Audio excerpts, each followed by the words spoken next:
तो पुण्यात्मा परमात्मा हमारे दुखों का निवारण कर देते हैं। हमारे पाप संस्कार में जो पाप कर्म होते हैं उनको, उन कांटों को निकाल देते हैं।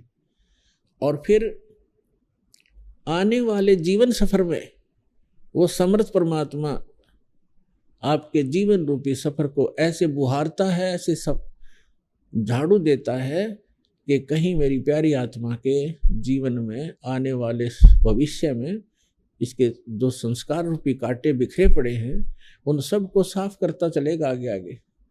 कहीं मेरे बच्चे को, मेरी प्यारी आत्मा को कांटा ना चुभ जा। लेकिन किसके लिए? जैसे पति भरता जमी पर जो जो धर है पाँव, समर्थ झाड़ू देत है ना कांटा लग जावे। कहते पति भरता, पति भरता कौन होगी? जैसे गीता अध्याय नंबर 13 में लिखा है कि अव्यभिचारिणी भक्ति से जो साधना करता है उसके परमात्मा अंग संग रहता है। व्यभिचारिणी भक्ति कौन सी है? जैसे लड़की अपने पति के अतिरिक्त अन्य कई व्यक्तियों से भी संबंध रखती है तो वो व्यभिचारिणी लड़की है। और अव्यभिचारिणी पतिव्रता अपने पति के अतिरिक्त चाहे कोई सोने का बन के खड़ा हो जाए उसमें आस्था ना रखती तो वो अव्यभिचारिणी है। तो व्यभिचारिणी भक्ति वो है कि हम इष्ट रूप में, जैसे हमारे पहले कितने देवता हमारे इष्ट थे, हनुमान जी इष्ट, बाबा श्याम जी इष्ट, श्री कृष्ण जी इष्ट, विष्णु जी इष्ट, रामचंद्र जी इष्ट, श्री विष्णु जी इष्ट, श्री शंकर भगवान इष्ट और माता इष्ट, यानी ये सारे हमारे खसम थे, हमारे इष्ट थे, हमारे मालिक मान लिए थे हमने। तो वो हमारी व्यभिचारिणी भक्ति थी। और जो हमने इष्ट मानना चाहिए था, जो हमारा असली पति है, मालिक है, उसका हमें ज्ञान भी नहीं था। तो अब हम केवल एक कबीर परमेश्वर को अपना इष्ट मानेंगे, पति मानेंगे, खसम मानेंगे, स्वामी मानेंगे, मालिक। और अन्य जितने भी देव हैं, जितने भी मंत्र जाप हम करते हैं, ये उनको हम इष्ट नहीं मानते। ये हमारे मालिक नहीं है, पति नहीं है। जैसे वो हमारा ऐसा व्यवहार है जैसे एक पति भरता लड़की एक ज्वाइंट फैमिली में रहती है, उसमें देवर देवरानी होती है, ननंद जेठ जेठानी सास ससुर, ये सभी होते हैं। और वो सभी को यथोचित आदर भी करती है। लेकिन उसको वो अपने पति को जो श्रद्धा रखती है, जो समर्पण रखती है, वो अन्य में नहीं रख सकती पतिव्रता बेटी।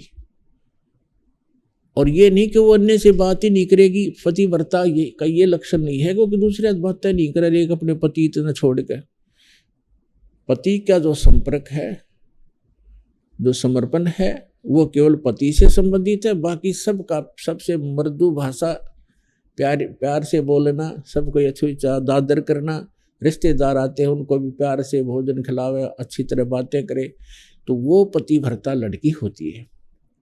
और पतिव्रता यदि अपने पति के अतिरिक्त अन्य से 16 माथे बात नहीं करे तो कलियारी है, खाक पतिव्रता है वो। तो इसी प्रकार हमारा एक ज्वाइंट फैमिली है ये। जैसे यहाँ के जो 3 लोक के प्रधान हैं, श्री ब्रह्मा रजगुण, श्री विष्णु सतगुण, श्री शिव जी तमगुण, ये हमारा एक परिवार है। और देवी जो इनकी पत्नियां हैं, ये भी हमारे लिए आदरणीय हैं, ये भी हमारे लिए आदरणीय हैं, रेस्पेक्टिव हैं। और जितने भी अन्य देव हैं, जितने भी महापुरुष हुए हैं, तो वो हमारे लिए सब एक आदरणीय होते हैं। सबके साथ एक बहुत ही अच्छा व्यवहार रखना चाहिए हमारे को, तब हम इस ज्वाइंट फैमिली में सुख से रह सकेंगे और पूरे परिवार में शांति भी रहेगी। लेकिन हम इष्ट हमारा एक ही रहेगा। जैसे पतिव्रता लड़की सबसे प्यार भी करती है, जैसे बहन ननद से, छोटी बड़ी से उसी सतर का, और देवरानी और जेठानी, जेठ और देवर से, सास ससुर से सभी प्यार से रहती है। और ऐसा लगता है सबको अपना, अपनी सी लगती है सबको। और जिस समय वो अपने पति के, जब वो अलग होते हैं, ज्वाइंट फैमिली जो फिर भिन्न भिन्न होते हैं, न्यारे होते हैं, फिर देखा उसका वो किस में आस्था थी उसकी, उसके हिस्से में, उसके बाटे में जो भी सामान आवेगा सारे ने उठा लेगी, चम्मच भी ना छोड़े उनकी तरफ, और अपने पति के साथ उस मकान में चली जाएगी जो उसके बाटे में आया है। तो उस दिन पता चला वो किसकी पूजा कर रही थी, तो पूजा पति की कर रही थी और सत्कार सभी का करना होता है। इसी प्रकार जब हम अपने सतलोक जाएंगे, हमारा पति कबीर देव है, मालिक है, हम उसकी आत्मा है, और यहाँ जब तक हम यहाँ रहेंगे सभी देव हैं, ये यहाँ के, इनसे हमें बहुत सा काम है। क्योंकि जैसे प्रधानमंत्री का व्यक्ति और हिसार में रहता हो, अब यहाँ के काम तो डीसी, एसपी, मंत्री, मुख्यमंत्री इन्होंने करना है, एक बस फोन करने की देरी है, काम हाजिर हो जाएगा। तो आपको इतनी सुविधा मिल जाएगी समर्थ की शरण में आने के बाद। लेकिन ये बुरे थोड़े ही है, ये उसके दुश्मन थोड़े ही, मित्र हो गए उनके। तो ठीक इसी प्रकार हम अपने कबीर परमात्मा को एज ए इष्ट पूजेंगे, और बाकी ये सभी देव हमारे आदरणीय हैं। ये हमारे सारे काम दौड़ दौड़ के करेंगे, आपके साथ रहेंगे, आपकी सुरक्षा करेंगे, क्योंकि आप समर्थ के बच्चे हो। प्रधानमंत्री का कोई रिलेटिव यहाँ आवे, फिर देखो एसपीडीसी कैसे हाजिरी लगाओ डेली उसके सामने। तो कहने का भाव ये है कि ये बुरे नहीं हुए, हमारे जितने भी देवता हैं ये हमारे साथी हैं, ये अच्छी आत्माएं हैं। लेकिन हम इनको तंग करा करते हैं। अब जैसे कोई हमारा कार्य होना है मुख्यमंत्री से, और हम एप्लीकेशन लाते हैं बार बार डीसी का, और डीसी के सिर में दर्द हो जाए, उसको बार बार कहता है मैं नहीं कर सकता इसको, आप मुख्यमंत्री जी के पास जाइए, और हम फिर उसी का अर्जी लगावा, जय हो तेरी, आप पे करोगे जो करोगे, अब पड़ी रहेगी जो एप्लीकेशन, वो उसको कुछ कर ही नहीं सकता। तो हम गलती ये करते थे, जो हमारा कार्य समर्थ से होना था उसका हमें पता भी नहीं था, और हम अर्जी लगाते रहे इन देवताओं का, ये ना कुछ कर सके थे, ये और दुखी हुआ करते थे कि ये मैं कर नहीं सकता, मेरे सामने ये रोज हाथ जोड़ के खड़ा हो जाता है द्वार पर आके। तो इस प्रकार हम अज्ञानता से अपना टाइम भी वेस्ट करते थे, और उस लाभ से भी वंचित रह जाते थे जो भगवान से मिलना होता है।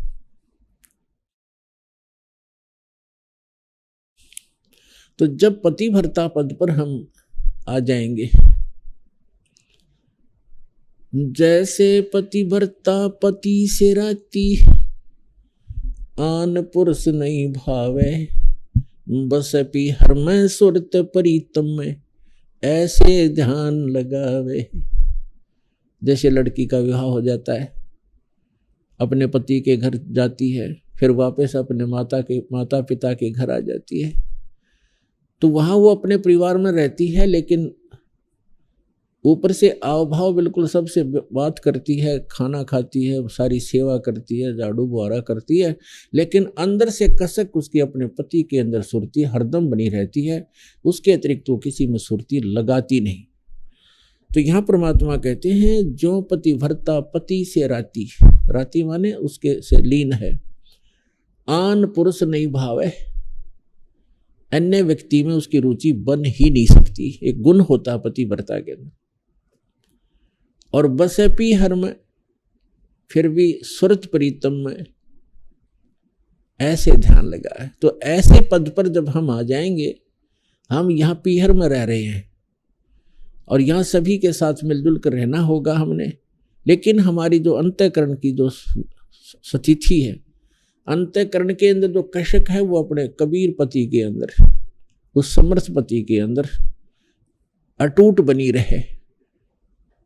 तो फिर जब हम यहाँ से जाएंगे संसार छोड़कर, सीधा वहीं पहुंच जाएंगे, क्योंकि हमारी आशा जहाँ आशा ता वासा होई, मन कर्म वतन सुमरियो सोई।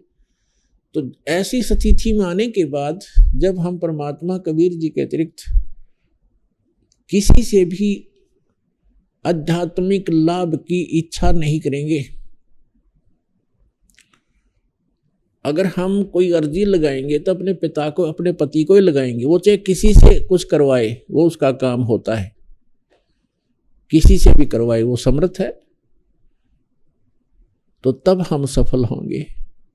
तो उस समय जब हम ऐसी स्थिति में आ जाएंगे तो उस समय परमात्मा अपनी वाणी में आप ही हमें सतर्क करते हैं। जैसे पति भरता जमी पर जो जो धर है पाँव, और समर्थ झाड़ू देत है ना काटा लग जावे।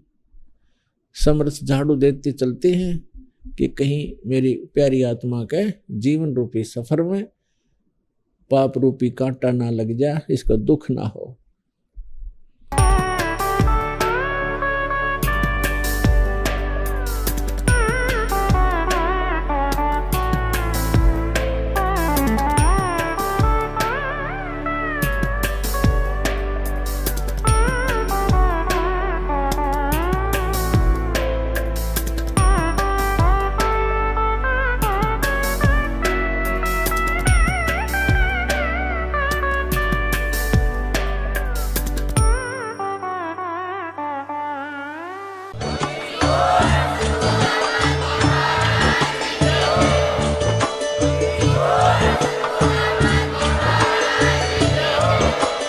आप सुन रहे थे जगत गुरु तत्वदर्शी संत रामपाल जी महाराज जी के मंगल प्रवचन। अधिक जानकारी के लिए विजिट कीजिए हमारी वेबसाइट www.jagatgururampalji.org। संत रामपाल जी महाराज जी के शुभ आशीर्वाद से पूरे विश्व भर में 500 से भी ज्यादा नाम दीक्षा केंद्र हैं, जिन पर संत रामपाल जी महाराज जी द्वारा ऑनलाइन निशुल्क नाम दीक्षा दी जा रही है। अपने नजदीकी नाम दीक्षा केंद्र का पता करने के लिए संपर्क करें 8222880541।